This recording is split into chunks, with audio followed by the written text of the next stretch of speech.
আমাৰ প্ৰথম তালিকাত যিসকল প্ৰাৰ্থীৰ নাম ঘোষণা কৰা হৈছে সেই প্ৰাৰ্থীসকলক মই অভিনন্দন জনাইছোঁ।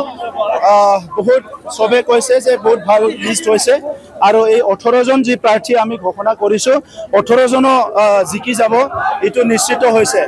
আমাৰ এইটো শান্তি আৰু সম্প্ৰীতিৰ যিটো যাত্ৰা এইটো আমি এমাহ আগত আৰম্ভ কৰিছিলোঁ। বড়োলেণ্ডত পৰিৱৰ্তন অহাৰ পিছত শান্তি ঘূৰি অহাৰ পিছত আমি সকলো বিচাৰিছোঁ যে এটা সময়ত বিভিন্ন কাৰণত হেৰাই যোৱা আমাৰ সম্প্ৰীতি আমাৰ মৰম স্নেহ এইটো চিৰযুগমীয়া হ'ব লাগে আৰু বড়োলেণ্ডত সদায় থাকিব লাগে।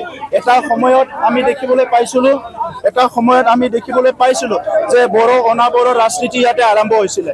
আমি একেলগে বসবাস কৰা 26টা জনগোষ্ঠী একত্ৰীকৰণ হৈ থাকিব লাগিব।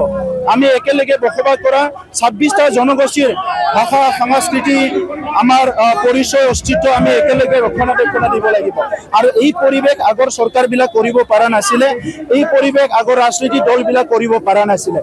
UPPL মডেলৰ ৰাজনীতি যি ৰাজনীতিৰ মডেলটো UG ব্ৰহ্ম ডাঙৰীয়াই 2015 চনত আৰম্ভ কৰিছিলে সেই মডেলেদি আহি আজি বড়োলেণ্ডত চৰকাৰ বনাই আমি 26টা জনগোষ্ঠীক একেলগে আগুৱাই লৈ যোৱা সেই জনগোষ্ঠীবোৰৰ শিক্ষা সেই জনগোষ্ঠীবোৰৰ অৰ্থনীতি সেই জনগোষ্ঠীবোৰৰ সামাজিক পৰিস্থিতিবিলাক আজি আমি নিয়ন্ত্ৰণ কৰি খুব সুন্দৰ এটা পৰিৱেশত লৈ যাব পাৰিছোঁ। অনাগত দিনত এটা ভাল অৰ্গেনাইজ এটা ছ'চাইটি গঢ় দিয়াৰ কাৰণে এটা উন্নত অঞ্চল হিচাপে গঢ় দিয়াৰ কাৰণে UPPL মডেলৰ ৰাজনীতিটো আমি সদায় আগুৱাই লৈ যাম য'ত 26টা জাতি জনগোষ্ঠী একেলগে থাকিব পাৰিব। আৰু বহুত আগতে আমি আৰম্ভ কৰিছিলোঁ কিন্তু প্ৰাৰ্থী ঘোষণা হোৱা নেক্সট দিনা যোৱাকালি প্ৰাৰ্থী ঘোষণা হৈছিলে। আজি তামোলপুৰত বিজয় যাত্ৰাটো আৰম্ভ কৰি দিছোঁ। 18টা সমষ্টি আমি সম্পূৰ্ণভাৱে বিজয় পাম আৰু বাকী যিবিলাক সমষ্টি আছে প্ৰায় 22টা সমষ্টি আছে সোনকালে ঘোষণা কৰিব। কাৰণ UPPLক মানুহে আঁকোৱালি লৈছে। আমি জোৰ জবৰদস্তিকৈ কোনোবা ৰাইজক উন্নয়নৰ কথা জাপি দিব লগা হোৱা নাই। ইয়াৰ শান্তি আহিছে এই কথাটো আমি জবৰদস্তিকৈ কাৰোবাৰ মুখৰ পৰা ওলাবলৈ দিয়া নাই। মানুহে স্বতঃস্ফূৰ্তভাৱে মনৰ পৰা কৈ আছে যে শান্তি আহিছে, উন্নতি আহিছে, চাকৰি পালে, নিৰাপত্তা পালে সকলো দিশত। আৰু বিশেষকৈ তামোলপুৰটো অদূৰ ভৱিষ্যতত তামোলপুৰ বিটিয়াৰ অঞ্চলত এটা ৰাজনৈতিক এটা কেন্দ্ৰ বা ৰাজধানী হ'বলৈ গৈ আছে এইটো ইকনমিক হাব। কাৰণ ইয়াৰ উন্নয়নৰ যথেষ্ট এটা সম্ভাৱনা আছে।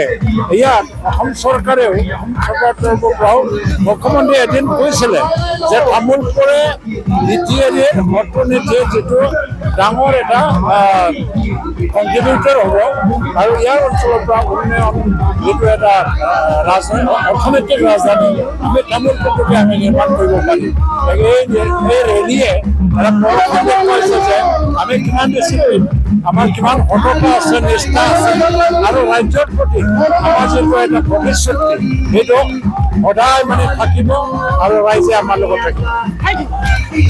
যিকোনো খবৰৰ বাবে যোগাযোগ কৰক 7099017330 লগতে 7099017110 নম্বৰত।